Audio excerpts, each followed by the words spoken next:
ஒரு சிக்னலை கிராஸ் பண்ணுறதுக்கு ரெண்டு சிக்னலுக்கு அப்புறம் தான் கிராஸ் பண்ண வேண்டியதாக இருக்குது. இன்னும் கொஞ்ச நேரத்தில் புது பிரிட்ஜில் ஏற போகிறோம். இப்படி நாங்கள் போவோம்.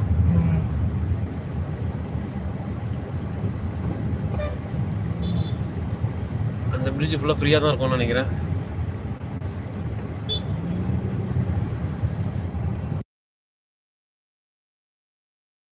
அவன் மறைச்சிட்டே போகிறான்.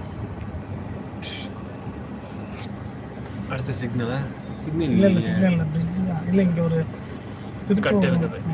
இங்கே பாருங்கள், தங்கமயில் ஜுவல்லரி. இதுதான் ஃபஸ்ட்டு சென்னையில். இதுதான் ஃபஸ்ட்டு தங்கமயில். ஓ, தங்கமயிலோட ஃபஸ்ட்டு பிரான்ச் சென்னையில். பார்த்துக்கோங்க. தங்கமயில் எங்கே இருந்தது? மதுரையா? அது அந்த பக்கம் தான், சவுத்தில் தான். பாருங்க, அந்த போர்டை பாருங்க. சேதாப்பேட்டை டி நகர் போகிற வழி. பிரிட்ஜு மேலே ஏற சொல்லி போட்டிருக்காங்க, பார்த்தீங்களா? அதான் நம்ம பிரிட்ஜில் ஏற போகிறோம். இது பழைய நார்த் உஸ்மான் ரோடு பிரிட்ஜு தான். இந்த பிரிட்ஜை தான் கனெக்ட் பண்ணி மவுண்ட் ரோடில் கொண்டு விட்டுட்டாங்க. மவுண்ட் ரோடுக்கு முன்னாடி பாருங்கள், பிரிட்ஜ் ஏறினோன்னா வண்டி ஃப்ரீ ஆகிடுச்சா?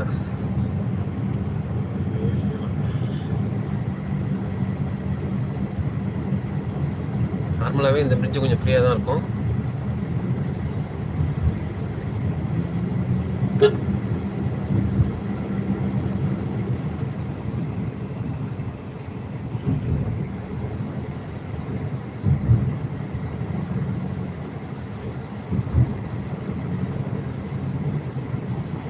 பாருங்க, நெல்லி, சரவணா ஸ்டோர்ஸ், போத்தீஸ் எல்லாமே இருக்குது. யாருக்கு என்ன வேணுமோ வந்து வாங்கிக்கோங்க. எல்லாம் எங்கள் ஏரியாலே இருக்குது. நான் இங்கெல்லாம் வர வேணாம். டி நகர் வந்தால் தானேங்க டி நகர் ஷாப்பிங் பண்ணுறதுக்கு வரலாம். கூட்டத்தில் வந்து ரசிக்கிட்டு போனால் தானே. இதில் பாருங்கள், இப்போ லெஃப்ட்டில் இறங்கினா கீழே இறங்கிடலாம், பஸ் ஸ்டாண்டுக்கு போயிடலாம். அப்படி பஸ் ஸ்டாண்டு போக வேணாம், நேராக போனீங்கன்னா மவுண்ட் ரோடு போயிடலாம். இதுதான் அந்த பிரிவு. திரும்ப பிரிட்ஜ் வேலையை எடுத்து தெரியுதா?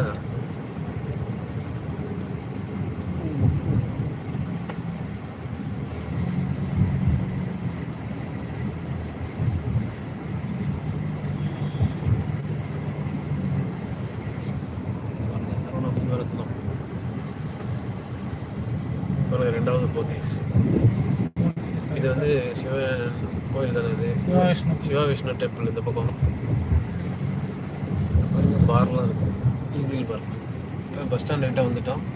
இது பர்கிட் ரோடு. பஸ் ஸ்டாண்டு நமக்கு ரைட் சைடு இருக்குது, தாண்டிட்டோம் அதையும்.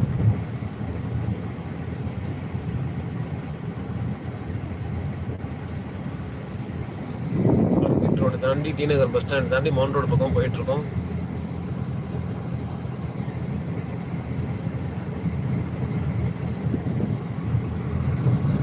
அங்கே பாருங்கள், ஃப்ளைட்டு போகுது, தெரியுதா? ஃப்ளைட்டு பறக்குது, காக்காவும் பறக்குது. பிரிட்ஜ் மேலே போகிறோம். எவ்வளோ உயரமாக போகிறோம் பார்த்தீங்களா? பக்கத்தில் இருக்க பில்டிங் மரத்துக்கு ஈக்குவலாக போயிட்டுருக்கோம்.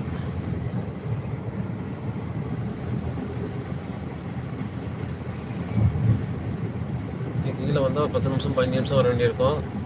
அந்த பக்கம் பஸ்ஸில் இறங்குது பாருங்க, எப்படி பொறுமையாக போகுது. இதுக்கப்புறம் கொஞ்சம் டிராஃபிக் தான், ஆஸ் யூஷுவல். அந்த பெண்டில் நின்று திரும்பி கஷ்டப்பட்டு தான் போகணும். இவ்வளோ தூரத்தை சீக்கிரம் வந்ததே பெரிய விஷயம் தான் நமக்கு. இதோட பிரிட்ஜ் இறங்குது, பழையபடி சாதாரண ரோட்டில் போக வேண்டியதுதான். இது சிஐடி நகரில் லெஃப்ட் எடுத்து மவுண்ட் ரோடு போகக்கூடிய